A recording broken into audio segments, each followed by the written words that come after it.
Muy buenos días, estimados participantes del módulo de la cátedra de Derecho Penal 2, Penal 1, perdón. En esta oportunidad nos corresponde analizar brevemente el contenido de la unidad 2, denominado Ley Penal.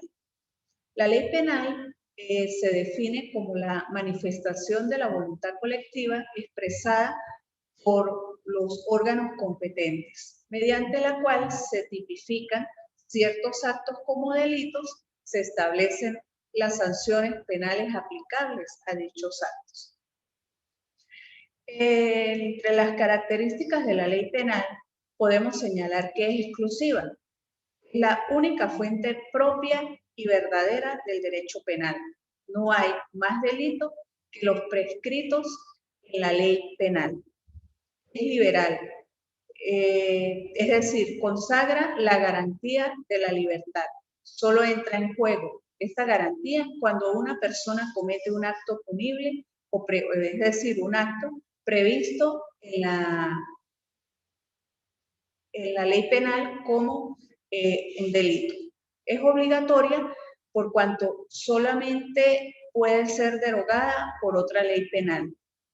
Se sanciona por el Poder Legislativo con el procedimiento previsto. Es igualitaria porque rige por igual a todos los casos, a todas las personas, sin distinción ni discriminación de ningún tipo.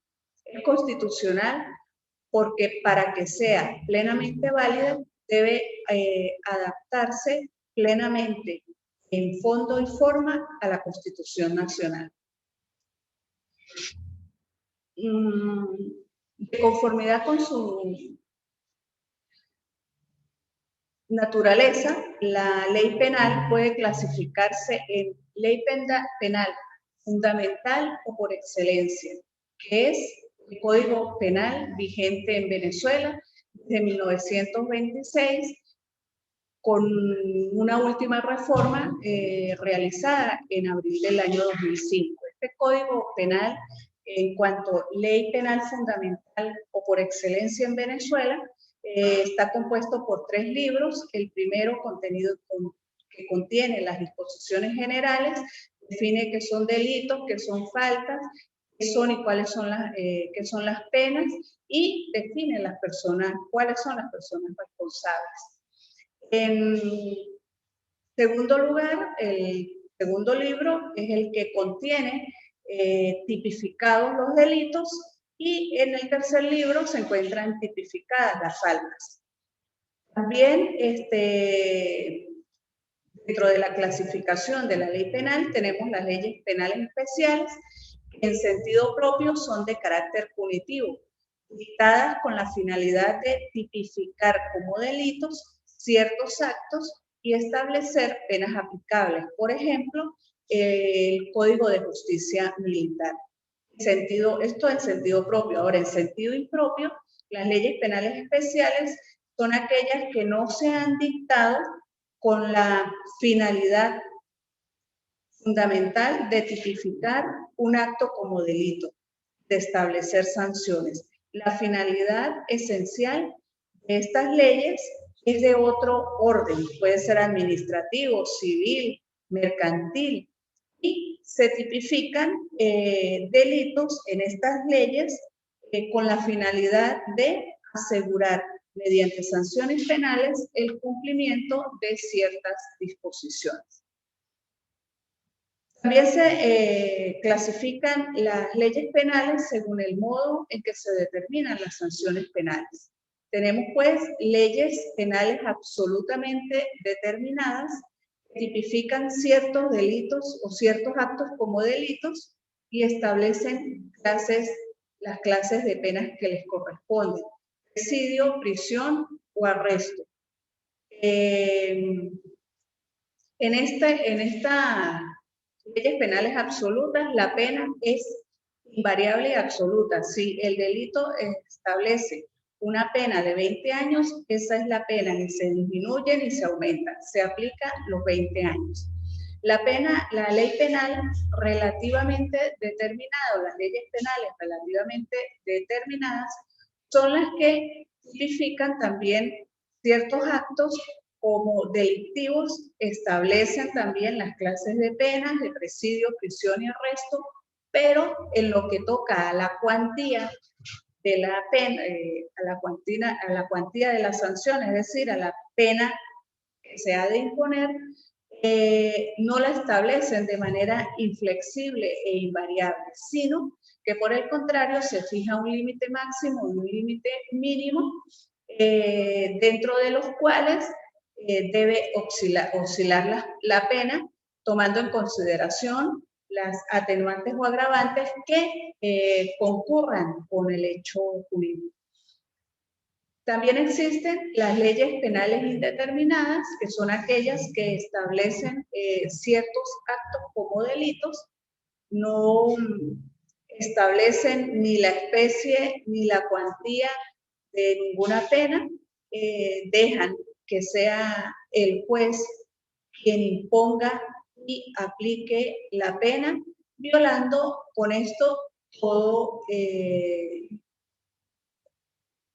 todo la garantía que implica el principio de legalidad.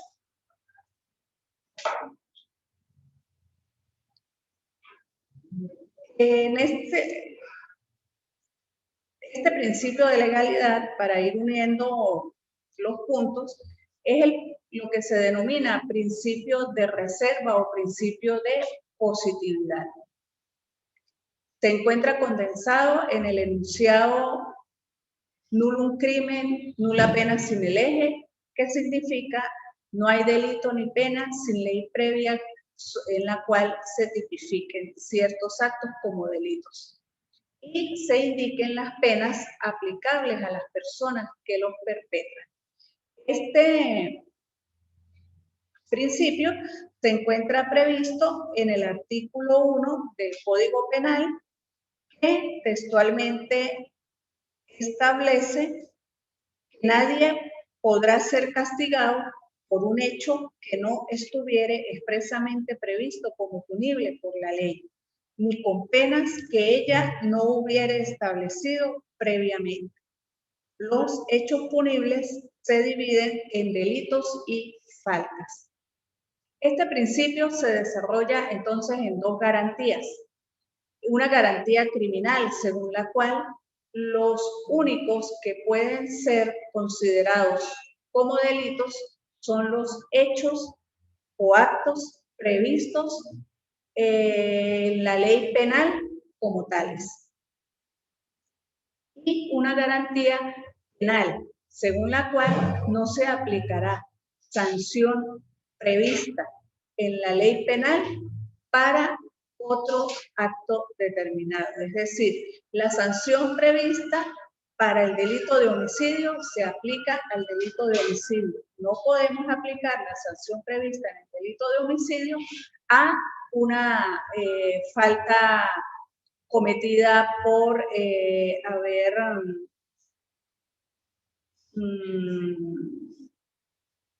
una falta cometida por no haber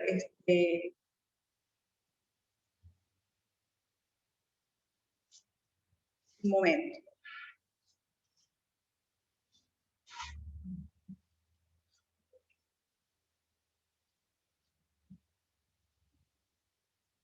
No haber vigilado los bienes ajenos. Entonces, hay que tener esto claro, que este principio es la base del ordenamiento penal que rige en Venezuela.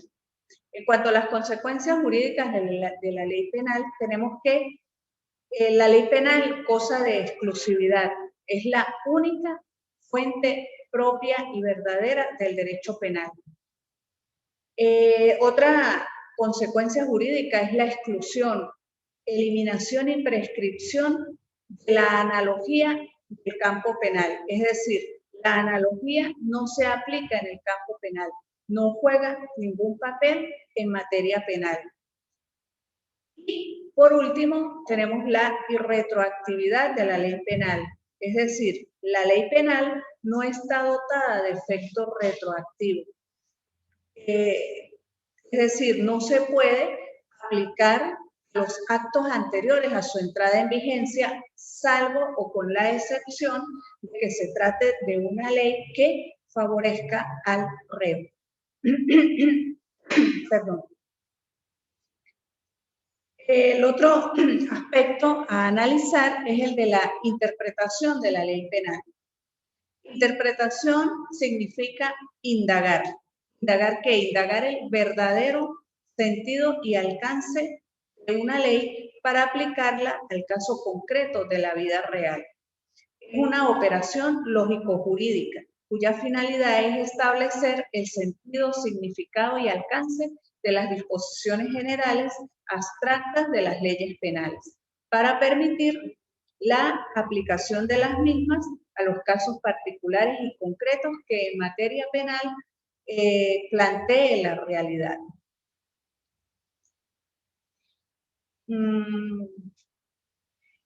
La naturaleza jurídica, la interpretación es que esta es considerada una operación lógico-jurídica para determinar la voluntad de la ley, es decir, la voluntad objetivada.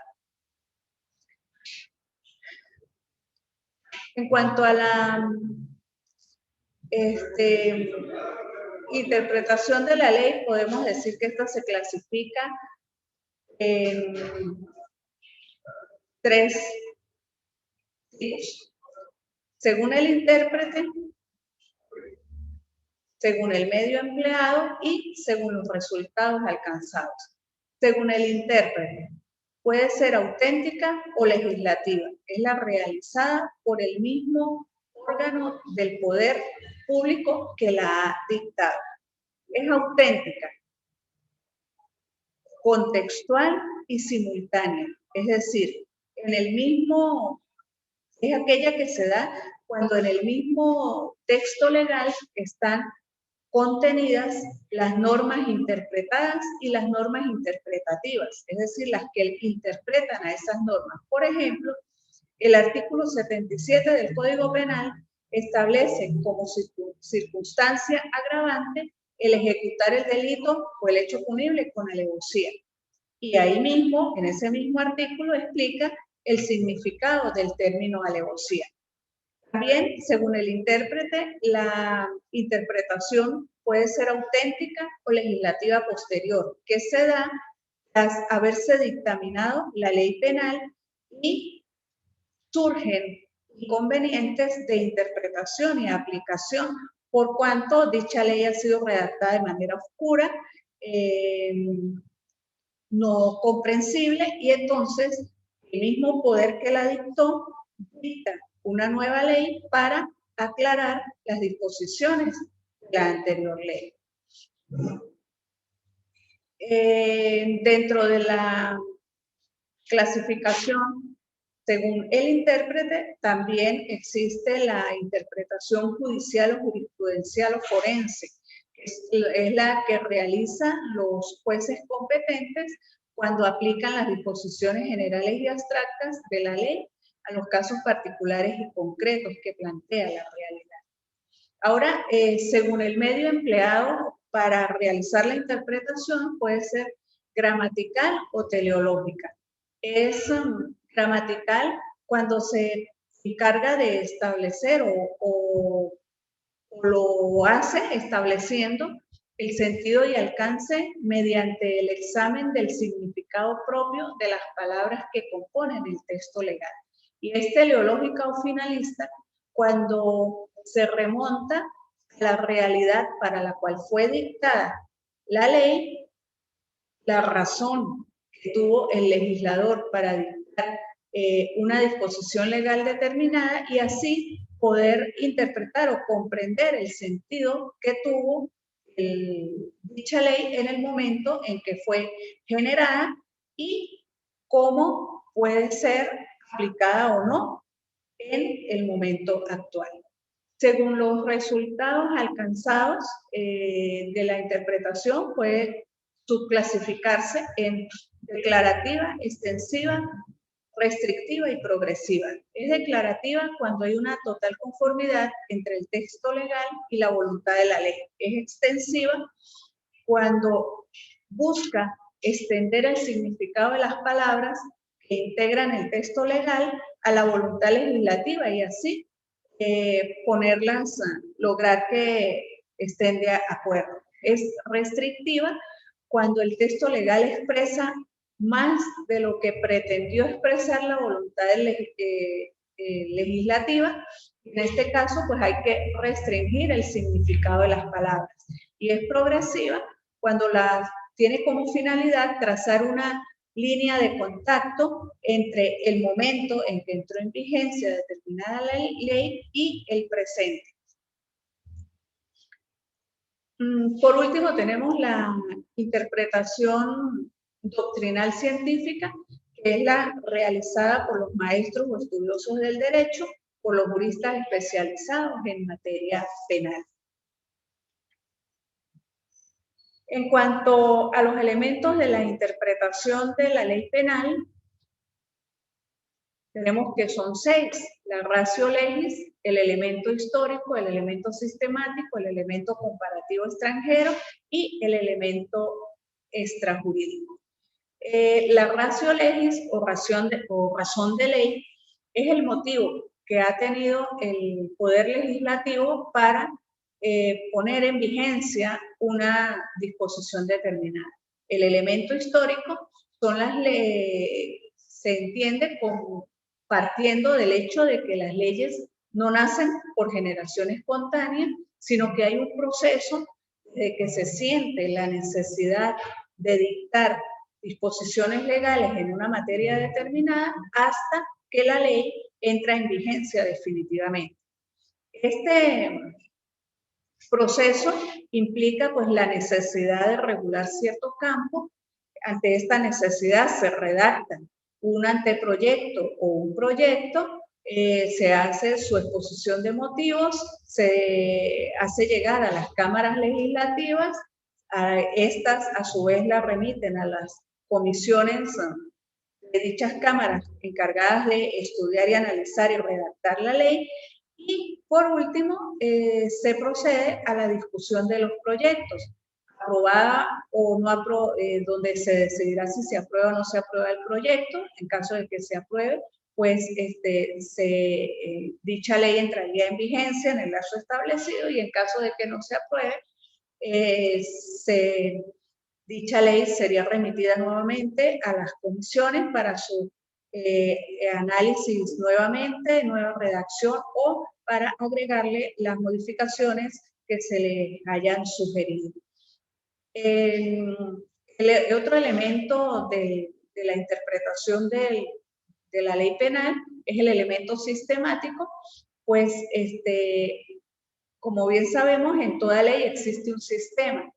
Entre las disposiciones hay relaciones estrechas, incluso entre leyes diferentes, por lo que para interpretar correctamente una ley se debe conocer no solo toda la ley, sino también la generalidad del ordenamiento jurídico.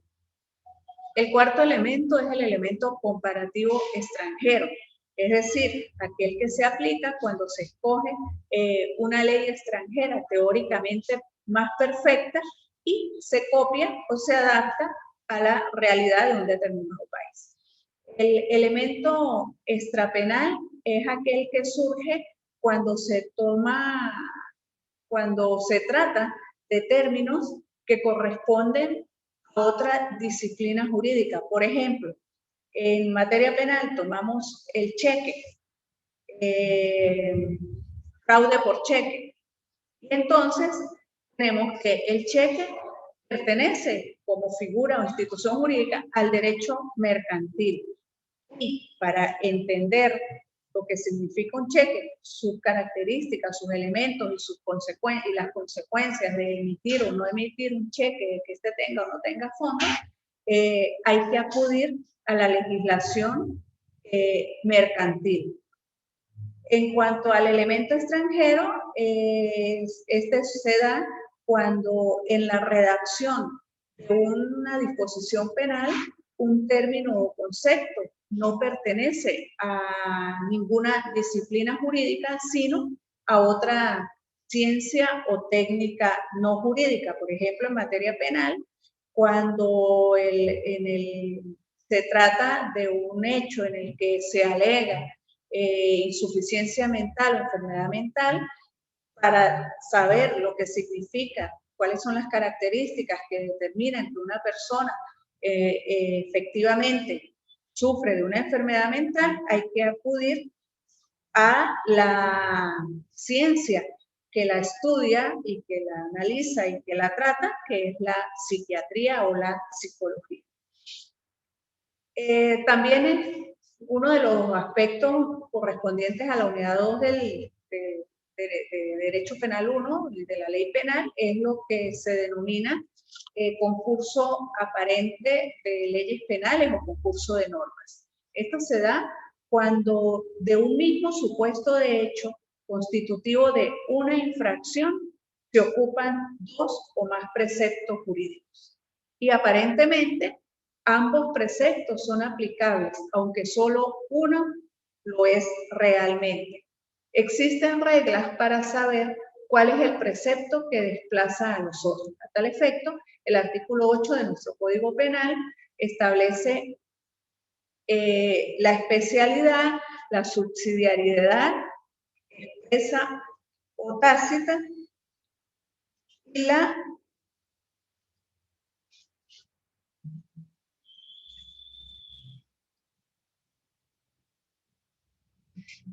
consunción.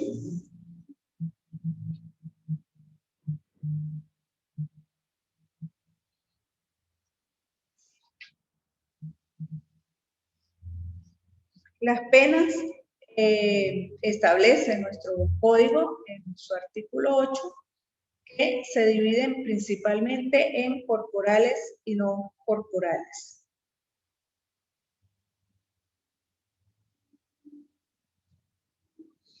El artículo 11 señala que cuáles son penas principales y cuáles son penas accesorias y establece que son principales las que la ley aplica directamente al castigo del delito y accesorias las que la ley trae como adherentes a la principal, necesaria o accidentalmente.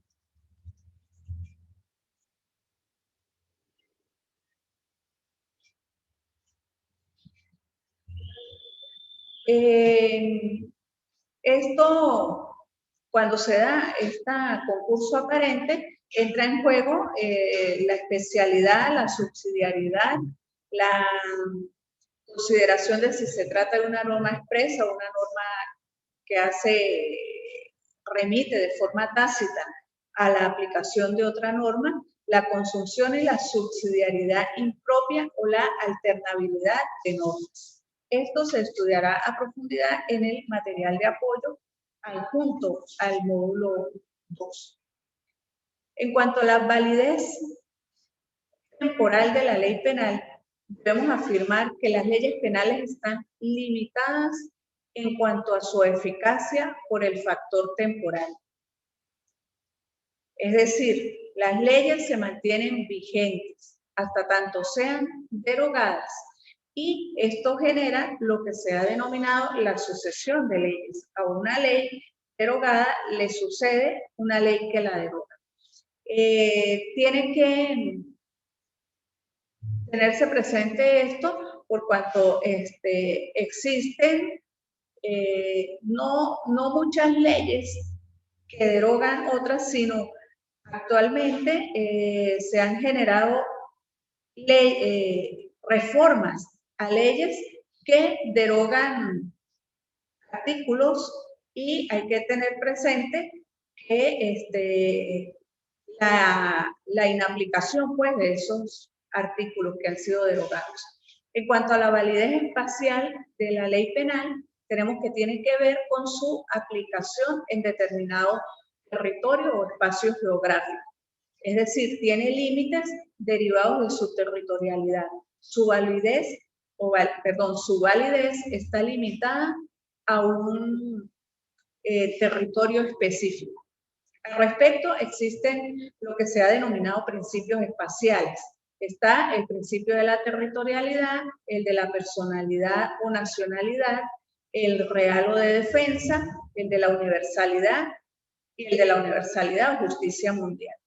El principio de la territorialidad, en relación a la ley penal se aplica dentro del territorio del Estado que la ha dictado a los hechos punibles cometidos en él. Su eficacia o la eficacia de la ley penal en este caso estaría limitada a los territorios o al territorio de ese Estado. En cuanto a el principio de la personalidad o nacionalidad, según la ley del Estado del que delinque seguirá a ese individuo donde quiera que se encuentre. Es decir, si X persona cometió un delito de homicidio en Colombia, siendo venezolano, a esa persona debería, de acuerdo con este principio, aplicársele la normativa venezolana, la normativa penal venezolana y no la colombiana. En cuanto al principio real o de defensa, según el cual la ley aplicable a un hecho punible cometido en cualquier lugar sería la del Estado cuyos intereses han sido lesionados. Es decir, si X persona cometió el delito de homicidio, si X persona, siendo colombiana, cometió el delito de homicidio en Venezuela, se le aplica las normas previstas en el ordenamiento jurídico penal venezolano. El principio de universalidad o justicia mundial, según el cual cualquier Estado podría aplicar su ley penal y sancionar los delitos cometidos por cualquier sujeto en cualquier lugar. En fin, a fin de aclarar esta situación para ustedes, en Venezuela el principio general que rige en materia de validez espacial de la ley penal es el de territorialidad, según el cual la ley penal que debe aplicarse es la del lugar donde el hecho se cometió, por lo que es la jurisdicción de ese lugar la que conocerá y perseguirá el crimen, según lo que establece el artículo 3 de nuestro Código Penal, que textualmente señala: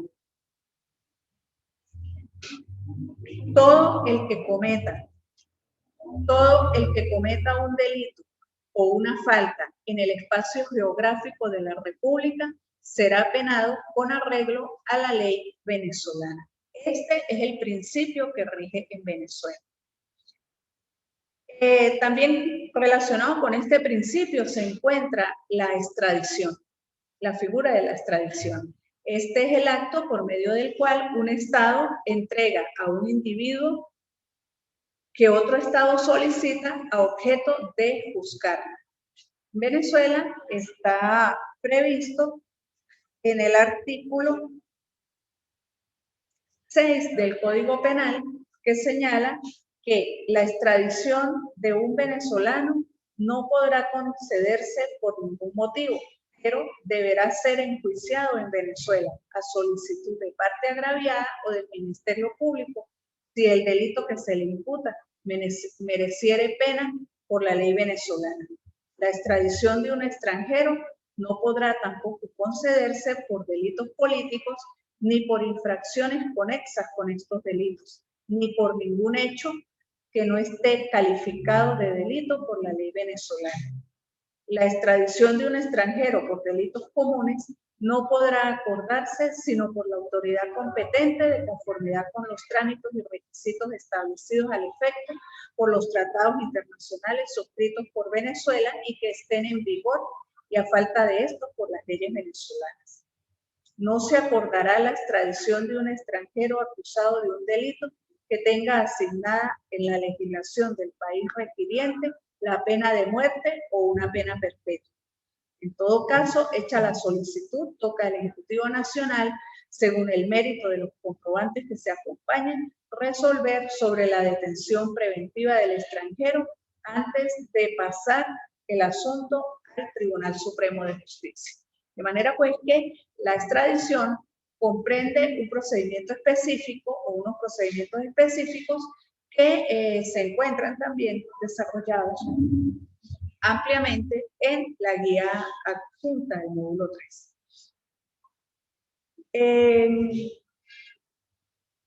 Con respecto a la ley penal, también existe lo que se ha denominado validez personal, y esta tiene que ver con el principio de igualdad de la ley, es decir, de la igualdad de los seres humanos. Según este principio, todos los seres humanos son semejantes en dignidad y en los derechos que les son reconocidos.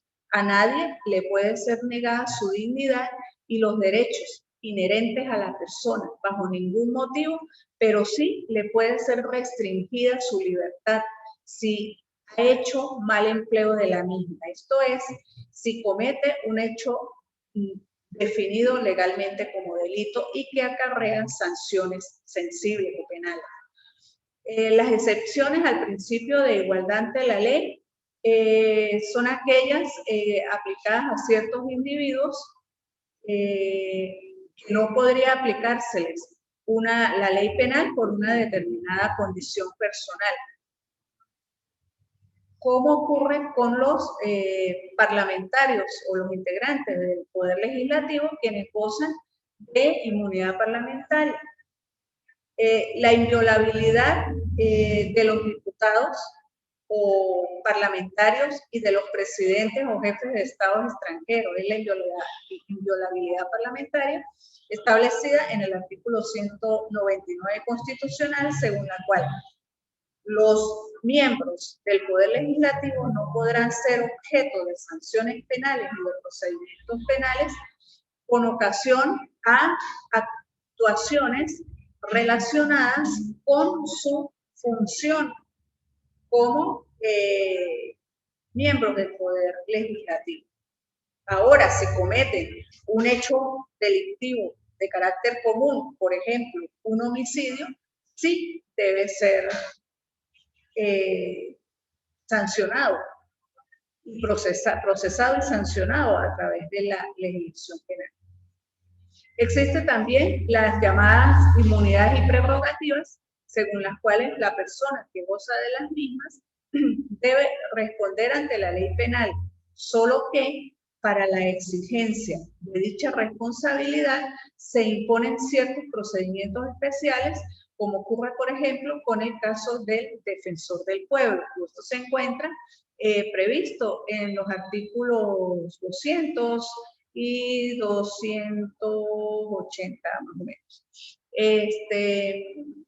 Todo esto de lo que les he hablado y hecho referencia en este breve coloquio, se encuentra ampliamente desarrollado en la guía y el material adjunto al módulo 2 correspondiente a la unidad 2 de la Cátedra de Derecho Penal.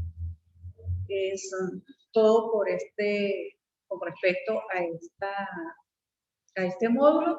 Muchas gracias por su atención y que tengan un feliz día.